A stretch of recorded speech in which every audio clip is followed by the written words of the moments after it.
जय गुरुदेव। मन चंचल कहा न माने।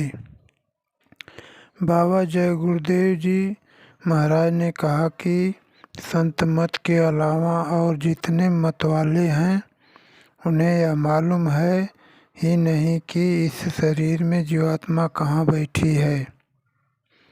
उनसे पूछा जाए तो नहीं बता सकते, उनको मालूम ही नहीं है। कोई कहता है कि हृदय में है, कोई कहता है, कोई कुछ कहता है। ऐसा मालूम होता है कि जिन लोगों ने इस विद्या को समझा था वो तो ठीक थे, पर उनके जाने के बाद कोई जानने वाला नहीं रहा। बाहर की आँखों से ऊपर, बाहर की आँखों से ऐसा कोई रास्ता दिखाई नहीं देता जिससे जीवात्मा निकल जाए। इससे ऐसा मालूम होता है कि आँखों के पीछे जीवात्मा बैठी है, उसमें चेतन आँख चेतन कान है, और जब वहाँ वो बैठी है वहीं पर उसका हृदय है।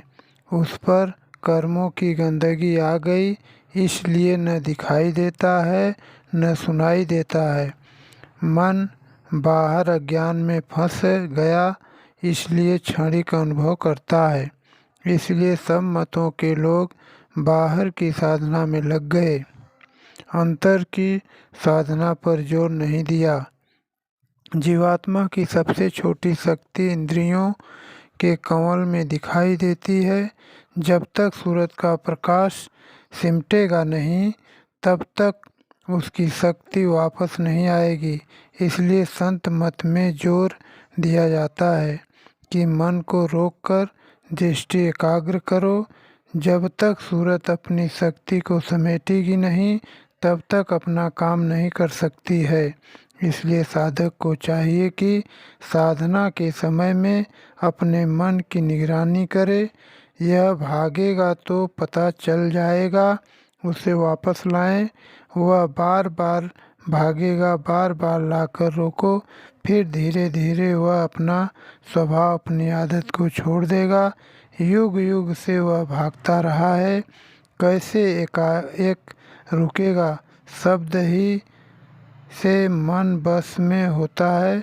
शब्द की चोट पड़ती है तो उसकी कमजोरी दूर होती है और उसे रस मिलता है। रस। जय गुरुदेव।